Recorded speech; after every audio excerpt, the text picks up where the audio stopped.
কক্সবাজারের জনাকীর্ণ শরণার্থী শিবিরে বৃষ্টি শিশুদের জন্য এক আনন্দের উপলক্ষ। নিপীড়ন থেকে বাঁচতে মিয়ানমার থেকে পালিয়ে আসা 12 লাখেরও বেশি রোহিঙ্গা শরণার্থী এখানে বসবাস করেন। তাদের মধ্যে অনেকেই শিশু।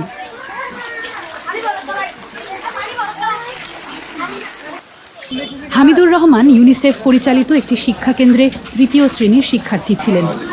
জাতিসংঘের এই সংস্থায় তহবিল সংকটের কারণে তার স্কুলে বর্তমানে ছুটি চলছে এবং সেটি স্থায়ীভাবে বন্ধ হওয়ার ঝুঁকিতে রয়েছে। আমার স্কুল এখন বন্ধ, আমি ঘরে পড়া পড়ি, আমার ভালো লাগে না। আমার খেলাধুলায় দিনটা যাচ্ছে, সাইকেল চালাই, মাঠে খেলাই, এটা দিন যাচ্ছে। ইউনিসেফের শিক্ষাকেন্দ্র থেকে বিনামূল্যে পাওয়া ব্যাগ এবং বইগুলো রেখে দিয়েছে হামিদুর। রোহিঙ্গা শিক্ষার্থীদেরকে বার্মিজ পাঠ্যক্রমে শুধুমাত্র প্রাথমিক শিক্ষা দেওয়া হয়, তবুও হামিদুর বড় স্বপ্ন দেখত। আমি ডাক্তার হইতে চাইছিলাম, আমার ডাক্তার পূরণ হয়েছিল না। গত মাসের শুরুতে তহবিল সংকট ঘোষণার পর অনেক রোহিঙ্গা শিক্ষকও তাদের চাকরি হারিয়েছেন। তাদের মধ্যে ছিলেন তাসলিমা, একজন 22 বছর বয়সী রোহিঙ্গা শিক্ষক, যিনি এই শ্রেণীকক্ষে তার ছাত্রদের পড়াতেন। ফার্স্ট আসলে 30 জন, সেকেন্ড যাবে আসলে 30 জন। ইয়ার পরে আই পড়াইতাম ম্যাথ, বার্মিজ সোশ্যাল স্টাডি ইন আই পড়াইতাম। কিতাব কল, বই কল, হলম কল বেশি ভালো ভালো কি কল দিতাম, মেট্রিক কল দিতাম, বেশি সুযোগ সুবিধা কল মানা ফেরি বলে কি দিতাম ইতারে। আর তো বন্ধ হওয়ার পরে ফোনের বেশি কেউ গিয়া আর তো স্টুডেন্ট কল বেশি কেউ হতে হইয়া আর নিজলে কেউ হতে হই।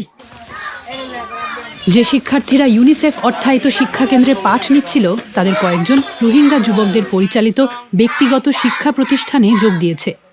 তারা বিনামূল্যে শিক্ষা দেন, কিন্তু শিশুদের একটি ক্ষুদ্র অংশের জন্যই শুধুমাত্র জায়গা রয়েছে।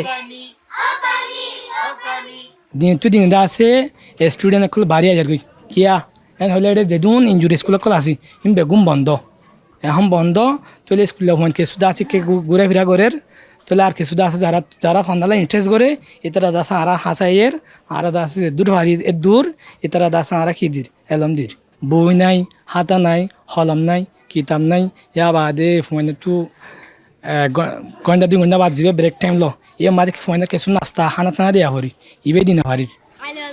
বিশেষজ্ঞদের ধারণা প্রায় 10,000 শিক্ষার্থী ব্যক্তিগত কেন্দ্রগুলোতে ভর্তি হতে পারে, যা শিক্ষার প্রয়োজন এমন লক্ষ লক্ষ শিক্ষার্থীর তুলনায় একটি ক্ষুদ্র সংখ্যা।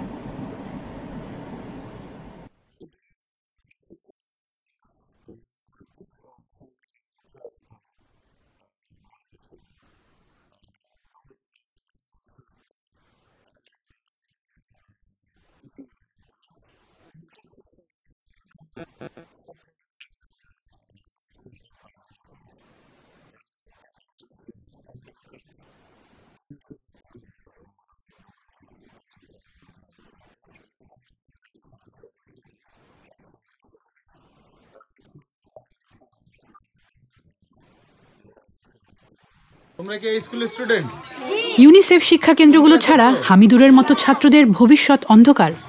আর বাংলাদেশ সরকার তাদের স্কুলে যেতে অনুমতি দেবে না। তারা চায় সব রোহিঙ্গা শরণার্থী মিয়ানমারে ফিরে যাক, কিন্তু তা শীঘ্রই ঘটার সম্ভাবনা কম।